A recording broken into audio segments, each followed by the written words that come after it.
Vers une Côte d'Ivoire plus forte et prospère, c'est le vœu du président Alassane Ouattara pour les Ivoiriens. Dans son traditionnel discours à la nation, le chef de l'État a fait un bilan de l'année écoulée avant d'insister sur les raisons d'espérer en 2018.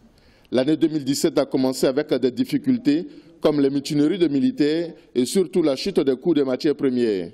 La résilience du pays a permis d'aller de l'avant.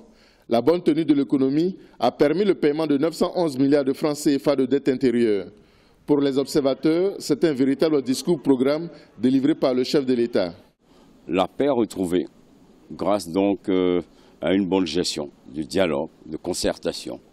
La sécurité retrouvée, grâce aux investissements accrus dans le domaine de la défense et de la sécurité, mais une économie qui est restée malgré tout forte, parce que de 2012 à 2016, on était à 9%, malgré donc les turbulences. En 2017, la Côte d'Ivoire est quand même restée à 8%. Au plan politique, l'année 2018 s'annonce très animée avec la tenue des élections municipales et régionales.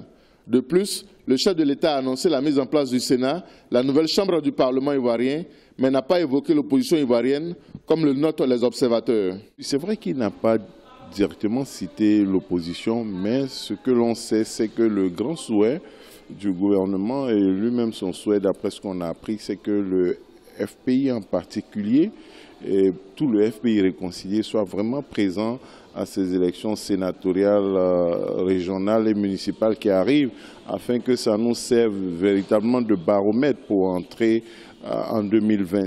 Au total, pour le président Alassane Ouattara, 2018 sera une bonne année pour la Côte d'Ivoire. Le gouvernement est au travail pour achever les chantiers engagés pour améliorer le quotidien des Ivoiriens. 133 milliards de francs CFA seront par exemple investis dans la construction d'écoles techniques afin de donner aux jeunes une formation débouchant sur l'emploi. En plus des grands travaux d'infrastructure, la vitalité de la jeunesse sera le moteur de la croissance de la Côte d'Ivoire dans sa marche vers l'émergence.